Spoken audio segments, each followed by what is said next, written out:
So I think that as a man, your happiness comes from feeling respected over feeling loved. Well, let me ask you a question. Okay, go ahead. If you're born into a dynasty, let's say a banking dynasty, and you're born a billionaire, and you have everything you've ever wanted ever, and money has absolutely no value at all, and a brand new Ferrari doesn't mean a thing. You could buy one every 10 minutes for the rest of your life, and money doesn't make you happy. What's the one thing that's gonna make you happy? Because if you're born with everything, if you're born with all this money, that you have no aspiration, nothing to actually grasp onto and trying to achieve, then money doesn't make you happy. Because because God's love is a disciplinarian love. It's a masculine love. It's like a father. A father shows love through putting you on the bike, letting you fall over, letting you hurt your knee, picking you back up, putting you back on the bike. That's how a father shows love, and God is the same. Okay. People come along to me and say, my life's shit, and I look at them and go, yes, it's gonna stay shit. When I'm sitting there and saying to men, look, life as a man is shit, it's always been shit. It's never been good. When men wake up and say, I'm depressed and life is hard and I'm sad and I'm struggling right now, I say, okay, throughout history, men have always struggled. Happiness is for children and women. Name a time in history it was better to be a man. Was it better to be a man in World War II? Was it better to be a man on the Titanic? Was it better to be a man in the Napoleonic Wars? Was it better to be a man when you were sitting in Vienna and the Mongol horde arrived, ready to decapitate any male and enslave all the females? When's it ever been good to be a man? Building the pyramids, was that fun? It's always sucked. The only time being a man ever is good is if you become an exceptional man, which is even something feminists admit. Because feminists sit and complain about men and say, well, men have this, men have that. But they're talking about 2% of men. Fascinating. They don't talk about all men. They say men have the best jobs. 2% of men have the best jobs. Most men carry trash. So you're talking crap. So everyone accepts that the best possible human experience that exists is the top 2% of men. Anything below that sucks as a man. You're better off being a chick. So what I say to men is, look, life's hard. It's always going to be hard. It's always going to suck. It always has. The only way to get out is to become excellent and perform at a level where your echelon is so high that you get to live this brand new experience. You need to become strong and smart and interesting and charismatic. You need to become rich, powerful, well-known, connected. You need to do it. I feel like as a man, you should always live for something bigger than yourself. I feel like that the true masculine imperative is to find a battle worth fighting for. That's why men have always gone to war, and some men died. That's how it's always been for men. As a man, your life shouldn't be about quantity, it should be about quality. And trying to live as long as possible, but being that porridge goo in the middle is not as important as living a shorter amount of time and getting to be the T-bone steak. So I want people to understand that. I believed I was doing the right thing, and I'm not a perfect person, and perhaps I made some mistakes, but I believed I was doing the right thing at the time. And I don't have any regrets about it. And that I would like people to learn from my example and live true to themselves. And I think that the world can be a beautiful place when you're true to yourself. I really think that a lot of depression and a lot of sadness and a lot of discontentment with consciousness comes from the very simple fact that most men are not true to themselves. You want to fuck a bitch? Fuck a bitch. Bro, I love her. I love my girlfriend with all my heart. Yeah, I want to fuck her today. I fucked her, boom. I don't love her. I love you. I fucked her. Sorry. Now, I can pretend I'm not supposed to want to do that. I can pretend I don't want to do it. I can listen to my woman tell me that's wrong and then be told I'm immature and all this crap. I want to do what I want to do. If I want to tell a man to go away in a less polite way, I'll do it. If I want to fire a member of staff, I'll fire them on the spot. I don't care. I don't care, because I know if I don't do what I want, the resentment inside of me eats away at me. And most men are living lives not doing what they want. Please understand. They don't get to talk to the girls they want to talk to because they're not important enough. They don't get to hang around with the guys as often as they want because they have to work a job they don't like doing. They don't get to tell their woman to be quiet because she'll leave him. He doesn't get to tell his boss to go away because he'll get fired. He just sits in his car, quiet and meek, filled with rage. And the best thing about being rich and important, and I guess the truest way to be happy as a man, is to be true to yourself, which is good and bad. I get to give to charity. I have a charity, TatePledge.com, and I donate millions of dollars a year to charity and feed children. I love my kids. I love my friends. I love the people around me. And if I don't like someone, I tell them to get fucked. And I say it right to their face, in their eye. And if they want to do something about it, it's up to them. And I'm prepared for that too. And I get to live true to my masculine imperatives in all ways. I don't have to sit and be fake, lie, or get along with someone. You keep it real. I keep it real. And that is why so many men are unhappy today. They don't get to keep it real. Bro, you know what I find truly amazing? There are men out there who are afraid to tell their own woman, leave me alone, I'm busy. Because she'll give him headache. Don't talk to me that way. And he's like, oh, babe, please let me just work now. No, I'm working. Leave me alone. I love you very much, but I'm working. Leave me alone. There are men who don't even get to be a man in their own house. They don't even get to be a man in their own house. No wonder you're depressed. No wonder you're miserable. I'm talking about being the king of earth. You don't want to be the king of earth. At least be the king of your house. If someone breaks into that house, you have to die to protect that woman. You're paying the bills. And you said, leave me alone for 5 minutes, and she's giving you attitude? Bro, you said don't post our location on Instagram, they want to kill me, and she's worried about her likes? Most people's lives, most dudes' relationships, their lives, they're so fucked up. They don't even realize. No wonder you're sad. Look in the mirror, look in your own eyes. I'd be miserable if I was these people. If I have a girlfriend, that's, I guess, it's one of the best things about status. I know this is a bit off topic because you asked me how I want to be remembered, but the answer is I want to live true to my masculine imperatives. But if I have a girlfriend and I get a girlfriend, I like her very much and we're together, and I say, we're together now, you don't need Instagram. You know what she says? Cool. And deletes it. I don't have to force her. I don't have to tell her. I don't have to control her. I just say it. And she's like, yeah, because she respects me and she knows I'm worth more than any Instagram page. If you say to your chick, delete Insta, she's like, well, I want my Insta. Get rid of her. Right, well, I mean, she needs it for some, I don't know. But I'm saying, if you're not even in, most men, I think most men desire respect. I think we all desire respect innately. But if you're not in charge of your house, and you're not in charge of your own relationship, and you're working for someone else, you're not in charge of your business, and obviously you're not in charge of the government because they're out to wreck you. Like, what are you doing? Of course you're sad. I'd rather be me and get punched in the face by the Matrix and get back up, or get punched in the face and keep smiling, but at least I have some semblance of control of my empire. At least. Most of these men haven't got anything, and that's why they're so sad, and I would hate to be remembered as one of them. But they won't be remembered at all. And that's why when they die, there'll be a number. And there's always going to be numbers and names on this planet. And the names have always had difficult lives. If you look back at any battle in history, they will say 13,000 people died. And X person. And one of them was him. Yeah. I'm going to be that guy. And avoiding all of the hardship it takes to become that guy is truly insane. Because you'll just be one of the 13,000. You'll still die. Like I said earlier about the man who doesn't want to fight things till wars go away. No, that's the reason I'm fighting this war against the Matrix, because they're coming for all of us. If any man is watching this, I may be charging at the gunfire first. I may be leading the charge and I may be getting hurt.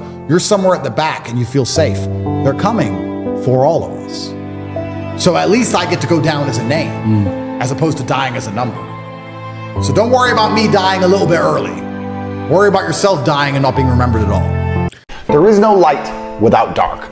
5,000 years ago, the Chinese drew yin and yang for a reason. They are linked. They go together. There is no such thing as a successful person without a failure. Without the failures, there's no success. You need both. For there to be winners, there has to be losers.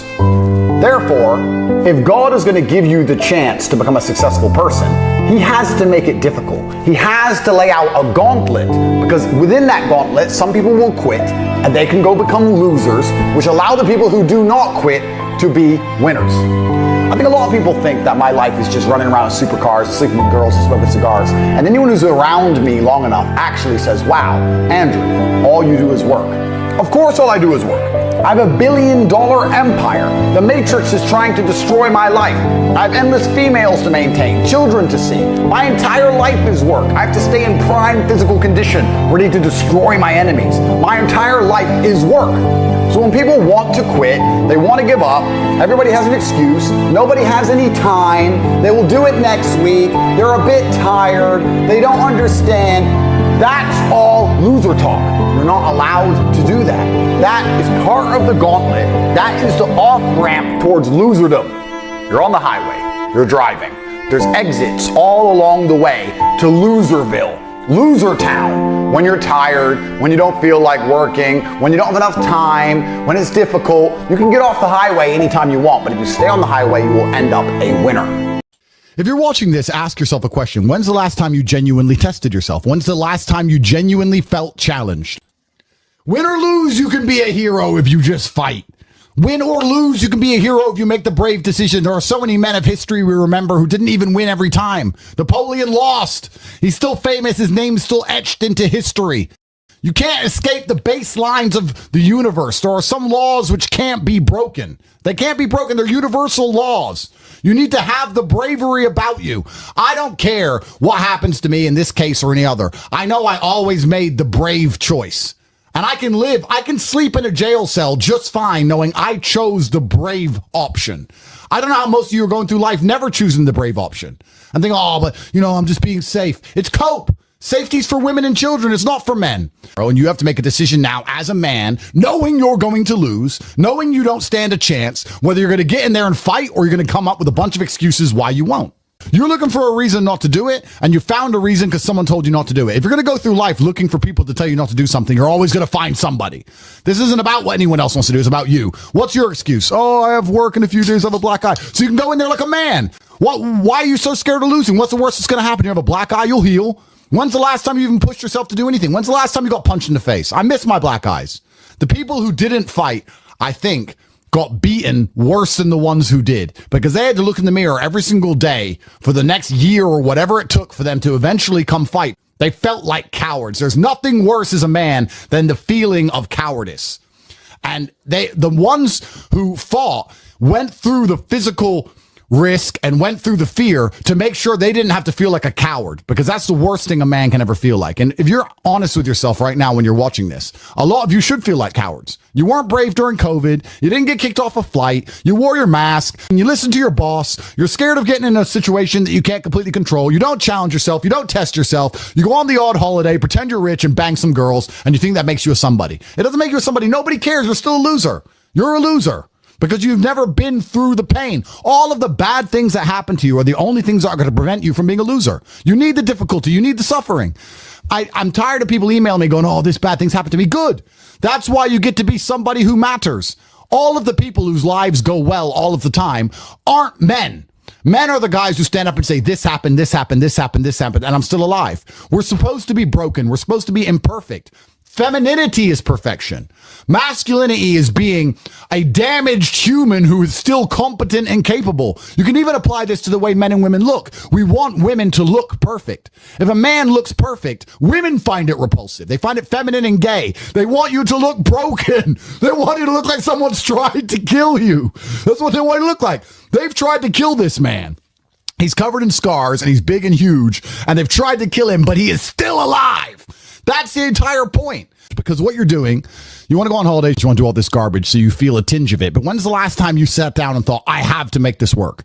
I have to perform. I need every single ounce of my strength and my capability and my competence to get myself in a situation where I can pull this off. When's the last time you've done it?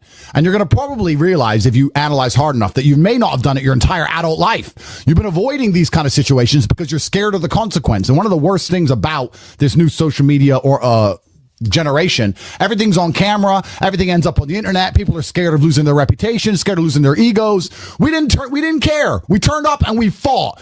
We won, we lost, but we turned up and we fought like men. Nowadays you have people sitting there going, oh, I want to fight, but I want to win, and I want the video, and I don't want to look stupid, and their ego gets in the way, and it's their ego preventing them from growing. And then, heaven forbid, they make a little bit of money on a crypto pump. Then they have to go through life trying to pretend they're something they're not, because they have money now, and they want to pretend they're a G. Oh, well, I've got money and I've got this nice car. Nobody cares.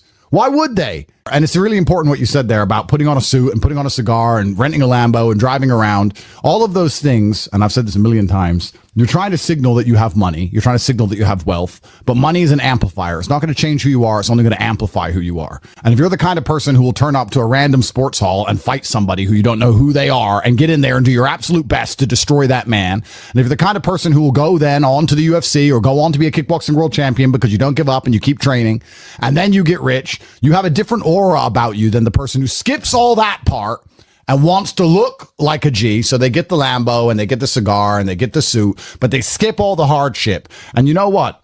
Predators and women have this amazing sense. I'll tell you something. You may be able to fool a bunch of geeks. You may be able to fool a bunch of geeks with your suit and your cigar standing around. But unless you've been through some difficult things, the men who have been through difficult things and women will smell it on you. And they'll just look at you and go, he's a poser. He's fake. And the worst thing you can do is signal to be something you're not when you're not really about it. You don't want to talk gangster. You don't want to be gangster. You don't want to pretend to be something you're not. You don't want to pretend to be wealthy and pretend to be a G, because eventually someone's going to check you. And if you're not really about it, you're going to then get either hurt, or you're going to cower, or your reputation's going to crumble. You can only fake and lie for so long. God is going to reveal the truth of us all. And the truth about you should be that you're a brave person. Money is easy, but to truly test yourself so the money has value, that's the important part, because being rich is great. But being rich without all the other accolades, without the bravery, without the struggle, without the fact that you're not afraid of anybody, without all the hard things you've been through, without all the difficulty, money alone isn't interesting. In fact, it just makes you a coward and it makes you a target. That's all it does. I'm ready to kill. I don't do this for fun. This is not a sport to me. I don't enjoy it. I hate training. I hate fighting. This is I was born for this. I have no choice. I'm in there to kill. That's it. Pain. That's all I know. Everything is war. All of it. Sitting in the commute without losing your patience is war. Trying to find a way to escape your slave job is war. Keeping your wife happy and your children inspired is war. Training to become stronger than before is war. It is all war, and it cannot be avoided. And I'll tell you why it's war, because war is two opposing sides trying to achieve the same goal. Two opposing sides want the same land or the same influence over X land. The car you want, the Ferrari, you're not the only person who wants it. The reason it's so expensive is because other people want it. The girl you want, the beautiful woman, everyone wants her. It is war. It is competition.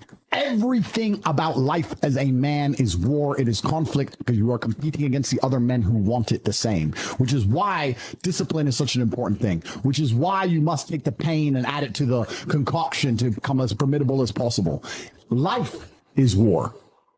This idea that you can go through life as a man and avoid war is probably the biggest mistake that most men make, because it is impossible for you to achieve anything significant without war. Running a business is war. Running a hotel, running a restaurant, running an online company, it's war. Training is war. Life as a man is war. You need to wake up and view it exactly as what it is. Everything I want, other people want. Everything I desire, other men are trying to get. This is a war, and I must outcompete them.